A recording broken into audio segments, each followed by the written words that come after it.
السلام علیکم ورحمۃ اللہ وبرکاتہ۔ حاضرین محترم، ٹائٹل دیکھ کر کے آپ کو اندازہ ہو گیا ہوگا کہ میں کیا بولنا چاہتا ہوں۔ آج میرا موضوع کیا ہے؟ معاملہ یہ ہے کہ اگر دین کی باتیں چھپائی جائے شرم و حیا کی وجہ سے تو پھر نہ جانے کتنے نقصانات ہوتے ہیں، کتنی شرعی خرابیاں ہوتی ہیں۔ اس لیے میں نے یہ ویڈیو جان بوجھ کر کے ریکارڈ کرائی تاکہ ہمارے وہ بھائی و بہنیں جو شرم کی وجہ سے نہ کسی سے پوچھ سکتے ہیں اور نہ ان کو علم ہے کہ کتابوں کا مطالعہ کر کے حاصل کر سکتے، انہیں بھی چاہیے کہ دین مصطفیٰ حاصل کرے، لیکن اگر نہیں حاصل کر سکے ہیں، نہیں پڑھ سکتے ہیں، تو کم از کم سن کر کے شرع کے موافق کام کرے۔ اس لیے میں بتانا چاہوں گا کہ اگر آپ فیملی کے بیچ میں ہیں، آپ گھر میں ہیں، تو ابھی مت سنیں، یا پھر ایئر فون کا بلوٹوتھ کا استعمال کر لیں، ایئر فون لگا کر سنیں، تنہائی میں سنیں، کیونکہ کچھ ایسی باتیں ہیں جو فیملی کے بیچ، اولادوں کے بیچ سننا مناسب نہیں ہے۔ ہمارا موضوع ہے اورل سیکس۔ اورل سیکس کہتے ہیں شوہر و بیوی کا ایک دوسرے کے شرمگاہ کو چومنا، چاٹنا۔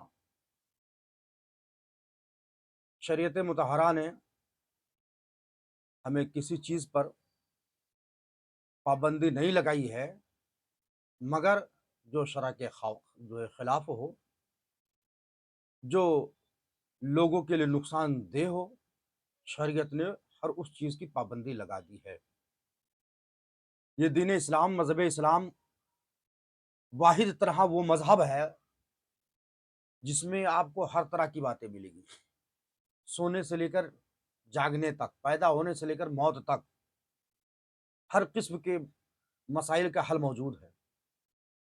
ہر قسم کا مسئلہ کتابوں میں علماء نے درج کر دیا ہے، قرآن و حدیث کی روشنی میں تحریر فرمایا ہے۔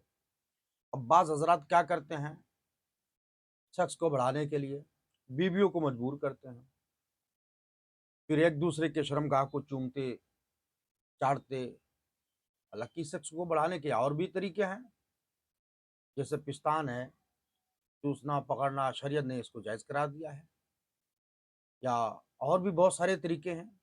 لیکن کیا کرے، یہود و نصارہ کی ہم پیروی کرنے لگ گئے۔ یہود و نصارہ کو دیکھ دیکھ کر کے، ان کے فلمی ڈراموں کو دیکھ دیکھ کر کے ہمارے اندر یہ ساری خواہشات پیدا ہو گئی۔ جو جانور بھی شرمائے وہ کام ہم کرنے لگ گئے، جن کاموں کو جانور بھی نہیں پسند کرتے وہ ہم کرنے لگ گئے۔ خیر، یہ ایک اورل سیکس ایک ناجائز و حرام ہے کئی وجوہات کی بنیاد پر۔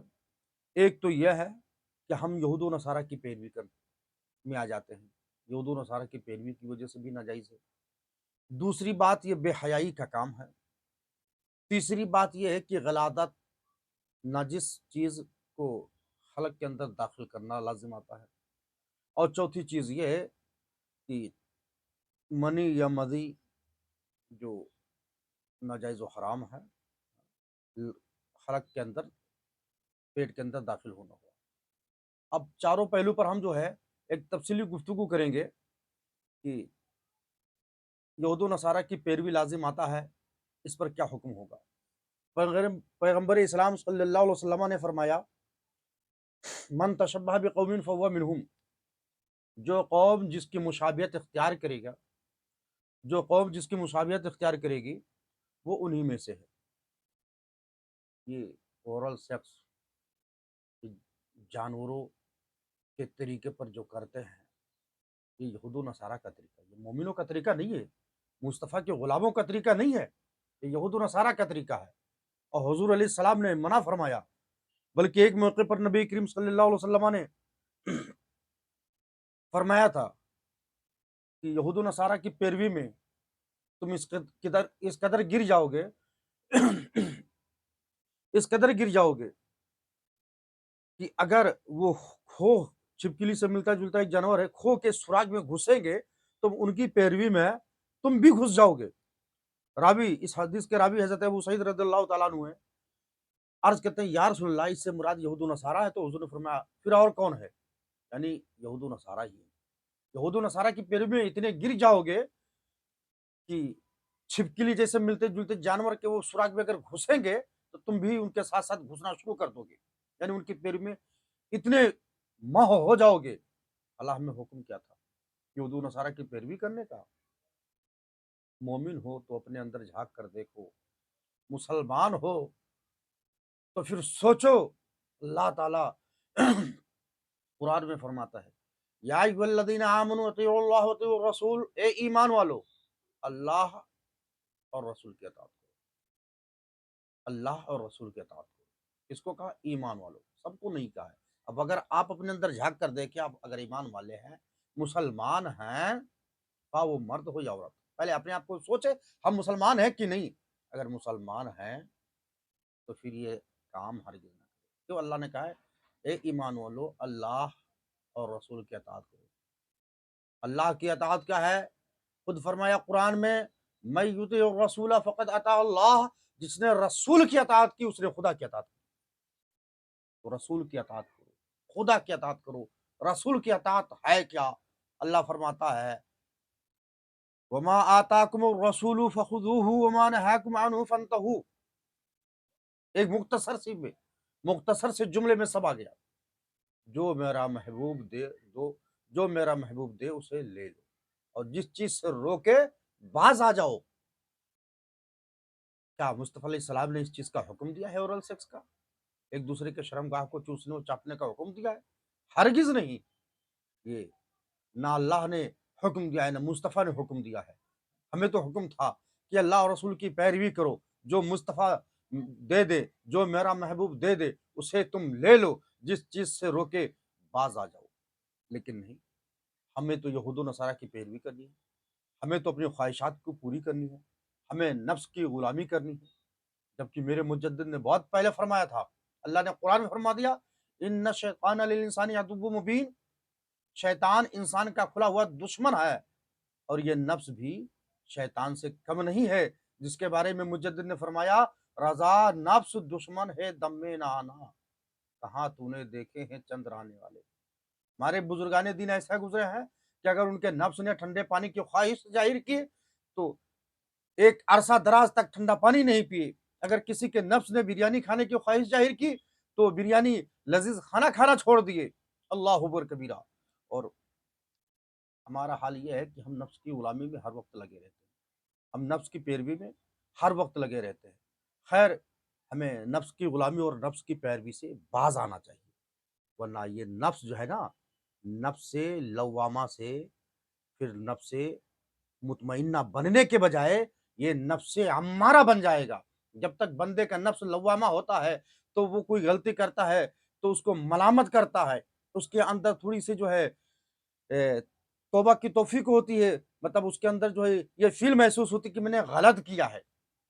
اگر وہ بندہ صحیح معنوں میں توبہ کر لیتا ہے اور ایسی غلطیوں سے باز آ جاتا ہے، گناہوں سے باز آ جاتا ہے، تو آہستہ آہستہ اس کا نفس نفس لوامہ سے نفس مطمئنہ بن جاتا ہے، اور جب نفس مطمئنہ بن جائے اللہ فرماتا ہے یا ایتھا النفس المطمئنہ ارجعی الی ربک راضیۃ مرضیہ، اے نفس مطمئنہ آ میں تجھ سے راضی ہوں۔ اللہ اکبر کبیرہ۔ لیکن جب یہی نفس لوامہ نفس مطمئنہ کے بجائے نفس امارہ بن جاتا ہے تو بندے کو گناہ کرنے کے بعد بھی کوئی جھجک محسوس نہیں ہوتی، کوئی شرم محسوس نہیں ہوتا ہے، بلکہ معاذ اللہ وہ فخری انداز میں لوگوں سے بیان کرتا ہے کہ میں یہ کام کر کے آیا۔ یہ دوسرے نمبر پر دیکھتے ہیں بے حیائی۔ بے حیائی کیا ہے؟ اللہ قرآن میں فرماتا ہے سورہ انعام آیت نمبر 151 ولا تقربوا الفواحش، اللہ فرماتا ہے بے حیائی کے قریب نہ جاؤ۔ اور سورہ نحل کی آیت نمبر 90 میں فرماتا ہے ان اللہ یأمر بالعدل والاحسان وایتاء ذی القربى وینہی عن الفحشاء والمنکر والبغی یعظکم لعلکم تذکرون۔ اللہ بے شک اللہ حکم فرماتا ہے انصاف اور نیکی اور رشتہ داروں کے دینے کا، اور منع فرماتا ہے بے حیائی اور بری بات سے اور سرکشی سے، تمہیں نصیحت فرماتا ہے کہ تم دھیان کرو۔ مگر کیا کرے، ہم نے تو شیطان کی پیروی کر لی، جبکہ قرآن میں اللہ نے فرما دیا یا ایھا الذین آمنوا لا تتبعوا خطوات الشیطان ومن یتبع خطوات الشیطان انہ یأمر بالفحشاء والمنکر۔ اے ایمان والو شیطان کے قدموں پر نہ چلو۔ کسے کہا؟ ایمان والوں کو۔ اے ایمان والو شیطان کے قدموں پر نہ چلو۔ جو شیطان کے قدموں پر چلے تو وہ بے حیائی اور بری ہی بات بتائے گا۔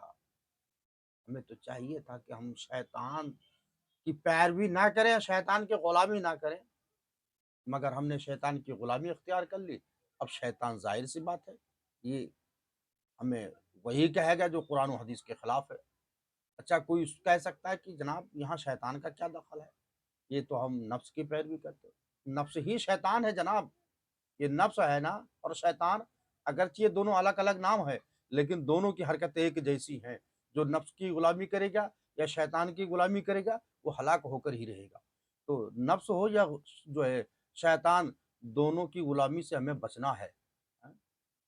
اللہ تعالیٰ جل شانہ نے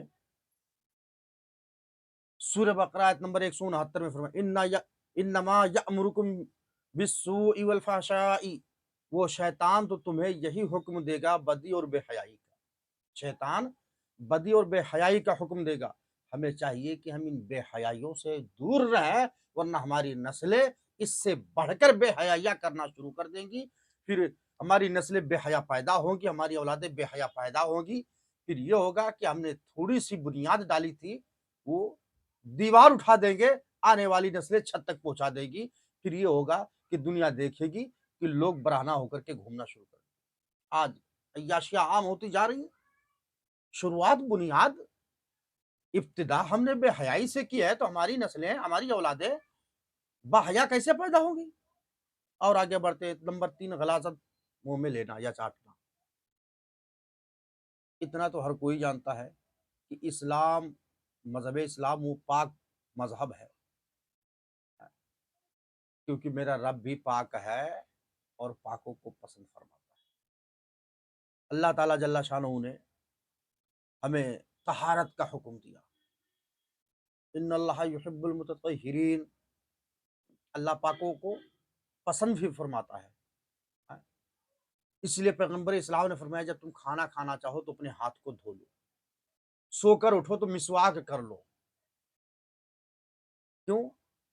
منہ کی رات میں جو منہ میں گندگی جم جاتی ہے وہ صاف ہو جائے۔ کھانا کھانے بیٹھو تو ہاتھ کو کیوں دھو لو؟ تاکہ ہاتھ کی نجاست تمہارے منہ کے اندر نہ جانے پائے۔